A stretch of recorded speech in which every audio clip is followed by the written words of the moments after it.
talking about basically a lot of different facts that have to do with redstone and other kind of like exploity things that you may not have known, not necessarily exploits, that you may not have known not only with the latest updates. I say updates because title update 55 came out as well, and basically that's been in the game almost this entire time. But before I do, please remember to leave a comment, like, subscribe, shout me out, or anything, because the channel's growing very slow and steady, but it's getting there. So without any delay, I said before, without any delay, let's get right into the redstone portion. We're going to be doing this in chunks based off of different blocks that I have researched information about. And now we're going to be starting with the observer block. The observer block, for the first fact, is the only redstone item that has been put into the game to fix an exploit. Due to popular demand alright, now listen to me on this. Due to popular demand of bud switches and auto farms, such as the two over there, the observer block was born in 1.11 or 1.10, no, 1.11 Minecraft PC, and then was brought into console edition in total up to 54.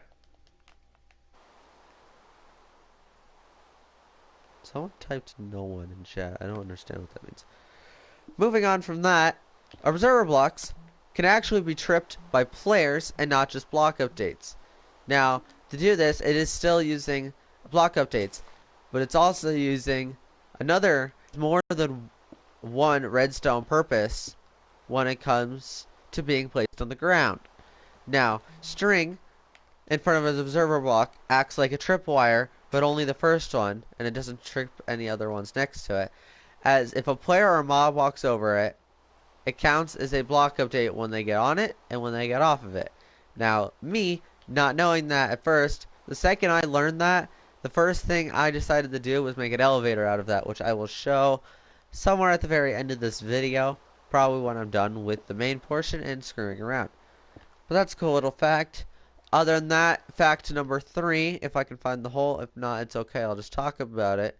Fact number 3 is that they can be very helpful in using for traps. Using the same thing I just talked about, the string trick. You can put string in front of an observer block, redstone connecting to any dispenser trap you want, and it makes traps incredibly easier to make. Considering you can literally lay one of these super easily on top of each other at a time. Just put them on like this. I hope this works. This should work. Yep. Just doing that, you can make incredibly easy traps in hallways and things like that by just walking over. Examples being splash potions of harming or lingering potions of harming that'll create massive and easy traps to create, doing a decent amount of damage if you line them in a row, such as what I would do. So I thought that was pretty cool. Another cool fact about the observer block is auto farms. As I said, I'm going to be showing you a couple that I've made, including an auto sugarcane farm that is not lossless, but I've built it. Screw off. I've built it. It's been up for about 5 minutes in the world before I started the video. And 20 sugarcane. Don't mind if I do. This has been up for about 20 minutes to half an hour, and I got some good pumping out of it. You're getting some good stuff out of this one. This one's actually a little more in-depth when it comes to redstone, using something kinda, it's basically a bud switch replacement, if that's what you want to think about it as. Now this one isn't completely lossless either, as it can spew out that way. But that's easily fixed by, well, oh, see, it just went off. Literally just putting it on top of that. I'm going to show you the redstone real quick if you would like to take screenshots of something like that. It requires this nice contraption right here, the redstone repeaters, and I'll probably do a redstone tutorial on this. You can see the tick delays on these. Redstone stretching across all the observers facing the certain way that they are. Break my way through here. Block of your choice for this, where the stuff grows, the observer blocks, and the pistons.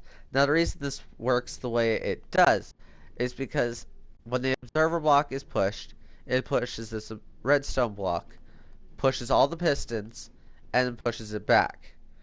This is doing it all without tricking the observer to go a second time, which I thought was very helpful. As you saw in my last videos, I tried making it just middle of the video, and it just didn't work very well. But that doesn't matter, because it works there. And I thought that was really cool. And then right here, I'll show you this one. Stupid simple. That's it. That's it. It trips when one grows 3 high. It goes into the water, has hoppers into there. This one collects the items. I should show you guys. By going into a rail cart, which is one of my later things. One of my things later. That's it. This is the rail cart right here. I shouldn't have tripped that. That's okay. I can fix it real quick by grabbing one of these, breaking that, grabbing one of these. Merry way. Bye-bye. But this one is very, very closer to lossless than any of the other ones, as the only place they can really be lost is in this little side area or on this little thing. Now I have auto jump on, so it's like moving me into the water, and I don't like it, but it's fine. And one last thing is builds for the observer block. Now observer blocks actually have very many useful purposes when it comes to builds, and not just useful, but like kind of like cool looking. Now I'm not gonna make a cool looking one, but you can make observer golems, which are just kind of like, it's basically just a different face. I've seen a lot of people make really, really, really cool stuff out of the observer faces, but obviously I cannot. I'm not a great builder, and if I do build, I don't build decorations like this. I build different kinds of decorations, but it'll exist. Now we're gonna move on to a different redstone component, one of my pure favorites, and over 60% of the Minecraft population's favorites. And now the piston is a favorite for many reasons. One, it has been favored in most of the Minecraft community as the best redstone item ever to be added into Minecraft. That is because, it leads me into my next redstone thing for the piston, is it is used in over 60% of all of the big redstone and big creative redstone builds, such as auto farms, elevators, piston doors, other doors, sand doors, garage doors. Do I have to continue? That's like most of the main ones. Freaking armor dispensers. Like the ones that shoot up armor stands and things like that. Elevators, traps, all sorts of cool stuff like that. The piston, oh, and then like my auto farm over there where the piston was sitting like that. Bud switches and things like that. It's just basically one of the most needed things in redstone for a lot of builds.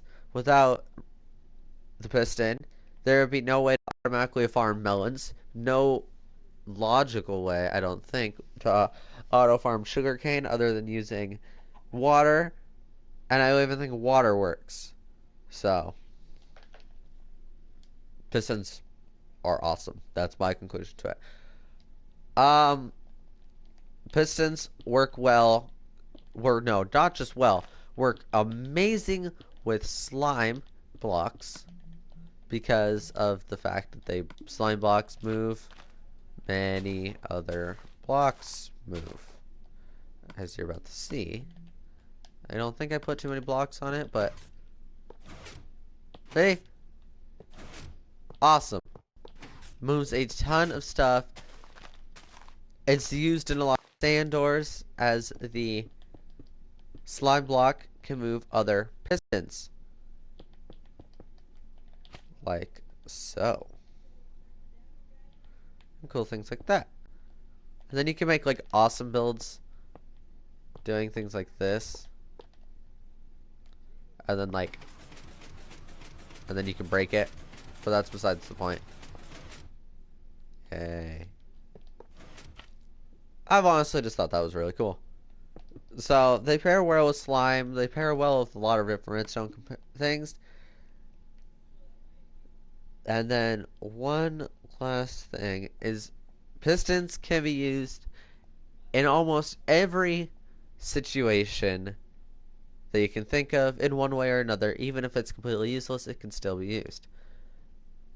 That was just kind of me throwing that out there. But it can also be used with every single item of redstone that there is. It can be used with observers, obviously, pressure plates, trap chests, comparators, hoppers. Well, not so much that, but it can move other things. Hoppers, droppers, stay-away sensors, tripwire hooks, yes. Redstone lamps, repeaters, torches, redstone block, redstone. Do I need to continue? TNT. That should not be redstone. Other pistons, freaking droppers, no blocks. It can be used with a large amount of minecarts. It can be used with minecart rails. It can be used with boats. The only couple I haven't thought about that aren't directly related is it cannot do really anything with the saddle except for push an animal with the saddle.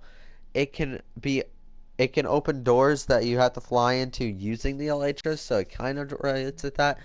But it also relates with almost every item, and it does something to it, whether except for the immovable blocks such as the bedrock, obsidian, furnace, things like that. It can move a lot of stuff. It can break a lot of stuff. It can kill a lot of stuff. Things like that. Um, let's move on away to like something that is in the redstone menu that has to do with redstone, and that is this little booger, not a redstone item. That not redstone. I've People say this all the time, how the slime block is an amazing redstone item. Now that's wrong for a couple of reasons. One, it's not redstone. Its original purpose was not to be used with redstone. Its original purpose was to be collected for landing platforms, to where they have made multiple different things that can be used for landing platforms. Examples will be told later. But I still think it's kind of cool. Now, yes, it is used in a large variety of redstone stuff, but it is not a redstone item. And I do not like people calling it a redstone item, as that is just false. But that is slime blocks.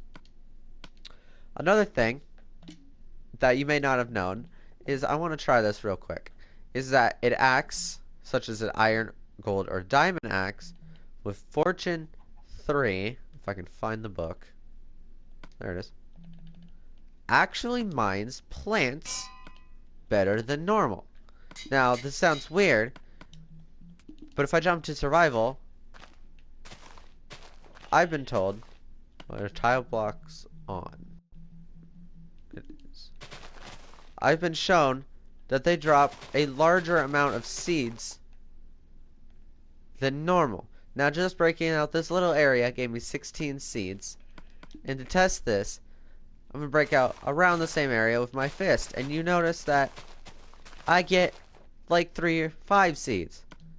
Now, this, I don't know why this is because, but most of the planted items will drop more just on the pure fact that it's a fortune axe. Now, I know this works the same way, like, for different blocks, but it works for things like beetroot. Alright, I'll give you an example of all of them. It works with seeds, beetroot, give me 1 second, nether wart. I think it works with cocoa beans. I know it works with carrots. It works with potatoes.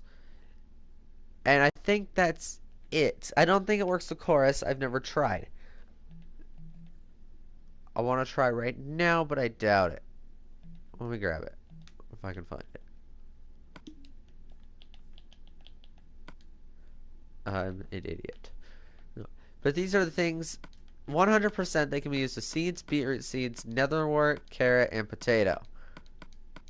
These are 100%. Non-100% have to be the chorus plant and the cocoa beans. I'm pretty sure it's about the cocoa beans. I doubt it with the chorus plant, but we're going to give it a whack. I got, what, 1? Like I usually do? Yeah. and 0. So now it doesn't seem like it works. It might drop it more often. Not too sure. But from the looks of that, it didn't work. Someone can correct me if they figure it out. But I do want to test it with cocoa beans. Now we're going to let these grow here for a little while as we do the other ones. Because, well, cocoa beans cannot be bone meal, sadly. So we're going to let those sit there for a while. And we're going to go throw that out. We're going to go try to do something else, which is to test the other ones to show you guys that it does work like this. What we're going to do, we're going to get ourselves some bone meal. Alright, we're going to start with seeds. Do that. Doesn't drop it. Good. We're going to do it in 4 spots to show you that it should be more effective. So let's get these bone mealed. Let's jump into survival.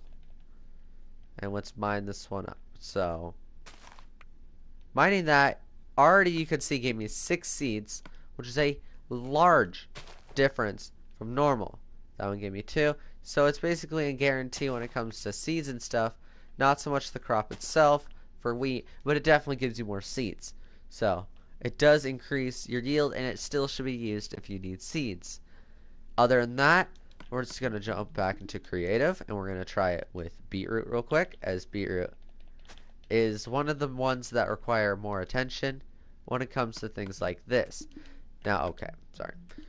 Beetroot has been one of the harder things to grow for the pure fact of, well, it doesn't grow nearly as fast, and it's not guaranteed to drop you a seed. This axe can guarantee you safely that you will get a seed.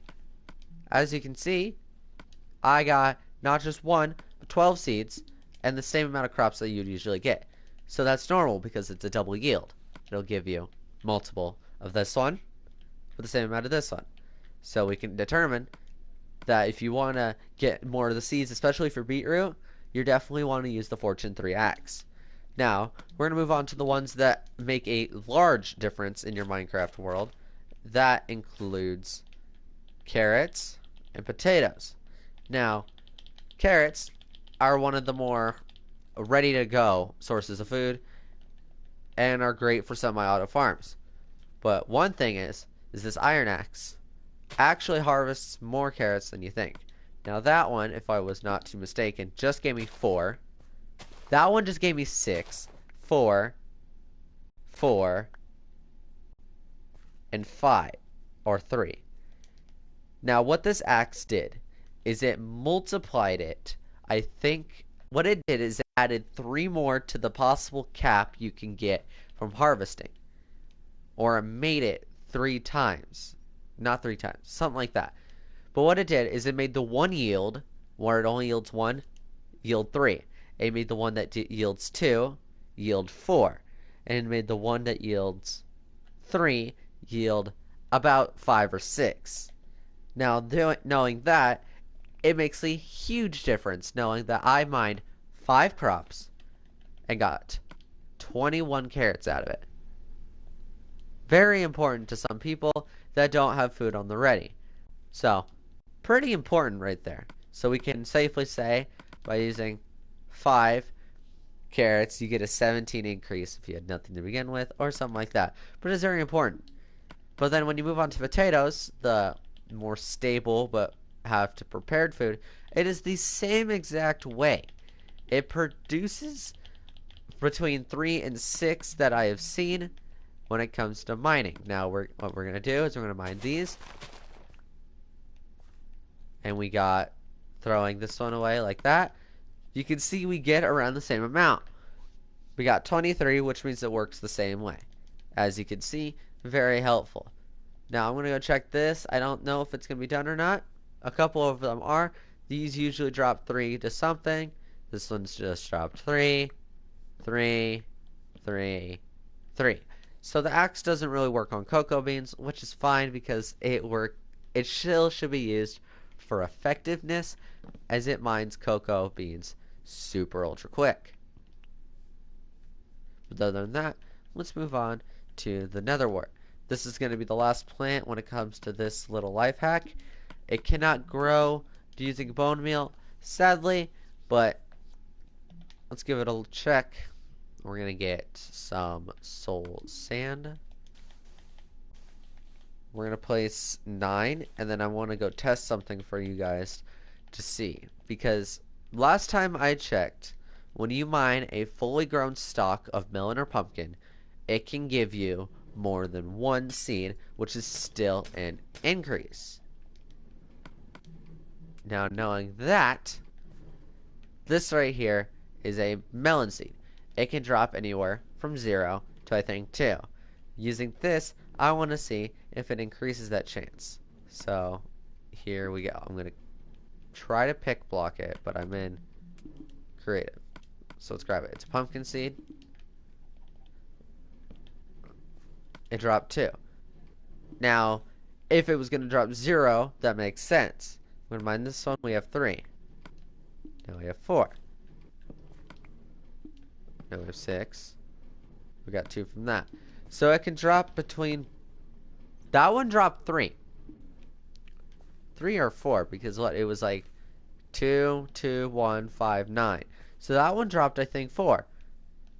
If I'm mistaken, you guys are going to have to tell me. But it does seem to drop more. So I think it does work. If you want to mine your stocks, you should mine them with an axe, because it is more effective. Okay, so that's a good thing. I'm glad I tested that. So it does work. I wouldn't necessarily recommend doing it, but if you want to do it, I'm not gonna stop you.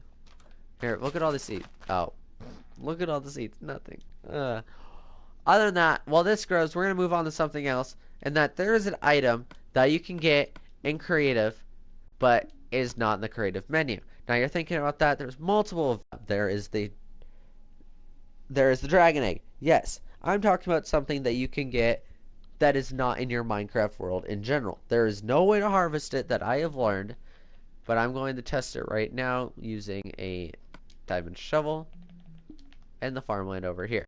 Now, by hearing me say farmland, you guys probably already know what I'm talking about, and that the farmland block, if you have a certain option on any of the things of Minecraft, farmland can be collected using the pick block option. Now, I am not 100% sure if Silk Touch works too, but since the shovel is its equivalent, we're going to go check that right now. Jump into survival, and I don't think so. No, it just drops dirt. But if you're in creative, you get farmland. Farmland is a nifty block that is just farmland. It's pre-tilled soil that one place near water stays like that. Now you can tell when it first spawns, it's dirt, but it turns into farmland, and it's quite nice. Being very easily placeable and not needing to place it down and then hoe it, it's quite nice. Not only that, but it can stay underwater for a decent amount of time, as you can see right here. I don't know why I did that, but it worked. So, that's cool. It basically takes away the hassle of placing down all the dirt and getting a diamond hoe. Now, the thing about the farmland block is to get multiple of it, you have to do it like this, which is incredibly tedious, but it does stack, and you can give it to other players. Now I have multiple farmland, but as to show you, it is nowhere else with the dirt. As you can see, it's not in this part with the grass block, the grass path, or the regular dirt. It is not in the part with chorus dirt and podstool. It is nowhere here at all. It's not in the decorations where I would think it would be. It's not in the food where it could get away being. Not any of those places. Not at all. So, I think that's a little cool thing that maybe it's hinting at the fact that there's gonna be farmland added into the creative menu. But I know I'm not. I know I'm one of the first to discover this and put it on a video. Or at least for PlayStation Edition, that is. But I thought, cutesy little thing, and go into survival, save myself my hoe durability, and play some farmland and jump on it for fun. I just thought that was a cool little thing. Those are not full of ground. But other than that, we're going to jump into more testing because those are taking much longer as usual than other art is. Let's go to set the night, maybe make it a little bit easier. Is that the axe might work for mushrooms as well. Now, if you don't know, the mushroom block is this cutesy little thing right here. This one drops red mushrooms, brown mushrooms, and then this is the stalk, and this is a random mushroom piece. Now, the random mushroom pieces I don't actually think you see on the mushroom trees, but it still exists. These, of course, you know how to get them, but I think the diamond axe, 100% makes you mine these things faster. But if you think about it, since it is its effective equivalent and they have drops, Fortune 3, as you can see, might make it drop more. Now, I'm just testing this now, but from the looks of it, it dropped quite a lot. I know for sure it usually doesn't drop that much. It very rarely drops it, but when it does, it drops a lot. That time, it dropped it almost every other time. So I'm not too sure if it works, but it might, and I just thought that was a cool little thing. Now, that's all fun, right? I want this to hurry up. But there is a couple other things that you might not have known. And that is a lot of people know that the little thing that I like to call the iron golem, and everybody else calls it too, spawns in larger villages. But some of the less advanced people in Redstone, or farming, auto farming, they don't know how big the village has to be. Now, this iron golem's obviously probably just going to walk back to that village, but you can make your own village that'll end up spawning your own iron golem and up to multiple iron golems. The way for this to work is that iron golem will spawn in a 16 by 16 area, with the epicenter of that area being the viable house, the center viable house. Now, to spawn an iron golem, it requires doors. This is like the hard way to do it, but it requires building your own village. It requires doors, a wood block, preferably oak. You need 21 doors, and a block to put on top of them. This right here counts as a viable house to villagers and an iron golem spawning chance. A villager might run into this door considering it's night, and once he runs out of that door, he thinks he's considered safe. Poor soul is not safe. But an easy way to build a lot of these to get a lot of iron golems and things like that is to build nice little rows like this and things like that. Now, doors is not the only thing limiting the iron golem from spawning. One thing that limits them is how many villagers, like this guy. Yep, there it goes. Now he thinks he's safe. Now he thinks he's in a house. It's kind of funny. Another thing that limits it is how many villagers are actually in it. So if I count this, how many doors real quick? 2, 3, 4, 5, 6, 7, 8, 9, 10, 11. So perfect. Well, not perfect. It's going to have 24, but that's fine. Now, what we're going to do is we're going to place all these doors down, right? Like this. This makes 24 doors. This is now considered a quote-unquote village. I'm going to spawn, that's 5, 6, 7, 8, 9, 10. That right there is 10 villagers. Now, an iron golem has a chance of spawning in this little area and a 1 in 7,000 chance every game tick. If you didn't know how long a game tick is, it is the time it takes for this entire redstone to finish, and it's the time it takes for a 4-tick delay. Because a 4-tick delay like this, of course, waits 4 ticks before triggering the next thing. So if you think about it, 4 ticks might equal half a second. So if you think about it, an iron golem has a chance of spawning, if you do the math, about every 6 minutes. Now, iron golems will spawn based on how many villager. Oh, these are the cartographers, by the way. Iron Golem will spawn based on how many villagers indoors you know that there are. But you can spawn more than one Iron Golem in one village. To do this, it requires to have at least 20 villagers and a home for each villager. Now, Iron Golems, if you thought about that real quick, spawn 1/10 of the amount of villagers that are viable in the village at a time. So, one Iron Golem, as you can tell, because it required 10 villagers, one Iron Golem, 10 villagers, two Iron Golems, 20 villagers, three Iron Golems.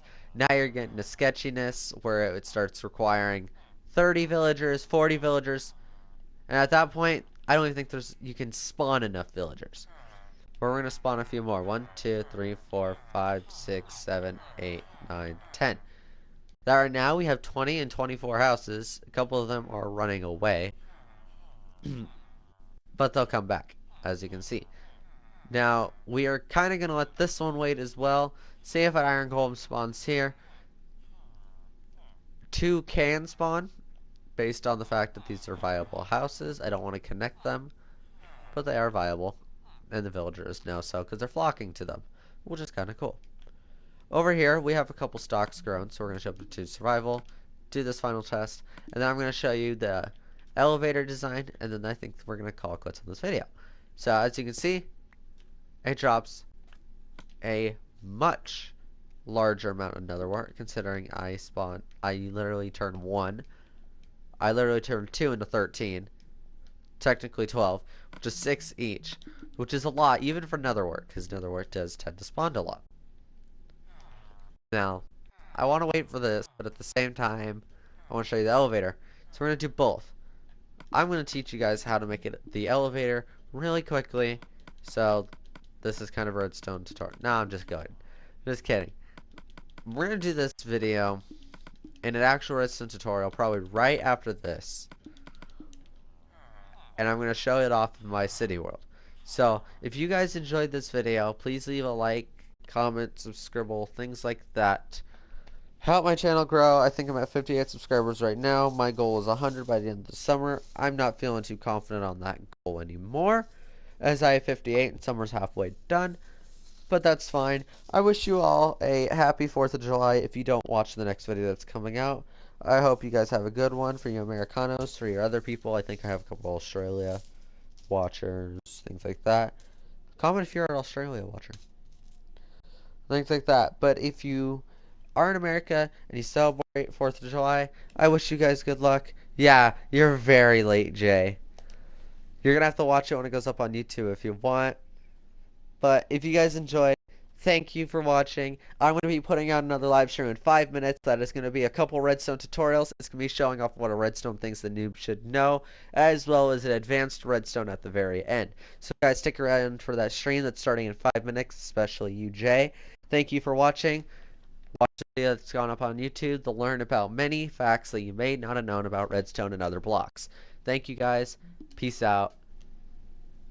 Love you all.